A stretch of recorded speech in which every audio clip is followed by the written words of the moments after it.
پیارے بچوں السلام علیکم۔ آج ہمارے سبق کا عنوان ہے چچا چھکن نے دھوبن کو کپڑے دیے۔ بچوں اس سبق کے الفاظ معنی محاورات آپ کر چکے ہیں، سبق کی پڑھائی کر چکے ہیں۔ آج ہم نے کرنے ہیں اس کے مختصر سوالات، یعنی کہ سوال نمبر 2۔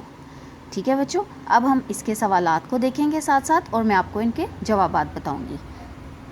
سوال نمبر 1 ہے، چچی کیوں نہیں چاہتی تھیں کہ چچا گھر کے کاموں میں دخل دیا کریں؟ اس کا جواب دیکھیے گا، کیونکہ چچا خود بھی ہلکان ہوتے تھے اور دوسروں کو بھی کرتے تھے۔ اگلا سوال دیکھیے گا، چچی نے دھوبن کو خود کپڑے کیوں نہیں دیے؟ کیونکہ چچی کی طبیعت خراب تھی۔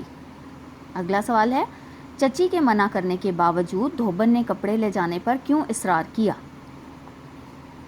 دھوبن نے کہا کہ وہ آج بٹھی چڑھا رہی ہے، آج کپڑے مل جائیں گے تو ہفتے بعد مل جائیں گے، ورنہ 10-15 دن لگیں گے۔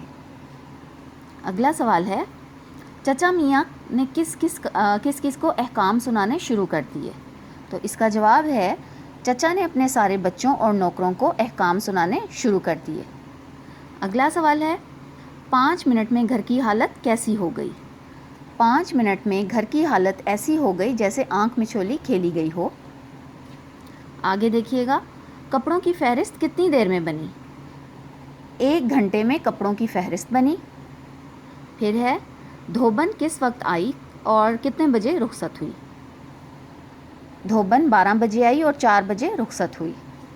پھر اس کا جواب دیکھیے گا، سوال دیکھیے گا پہلے، چچا چھکن کیا شکایت کر کے چچی سے روٹھ گئے؟ چچا نے کہا، تمہیں کبھی پھوٹے منہ سے داد کے 2 لفظ کہنے کی توفیق نہ ہوئی۔ چچا جان کیا سن کر ہڑبڑا کر باہر بھاگے؟ چچا نے سونے کے بٹنوں کا سنا تو ہڑبڑا کر باہر بھاگے۔ اگلا آخری سوال ہے، اس کہانی کو کوئی اور عنوان دیجیے۔ جی تو بچوں، اس کہانی کو کوئی اور اچھا سا عنوان آپ لوگوں نے خود دینا ہے۔ ٹھیک ہے، اس کہانی کو آپ نے پڑھ لیا ہے، چچا چھکن کے کارنامے بھی دیکھ لیے ہیں۔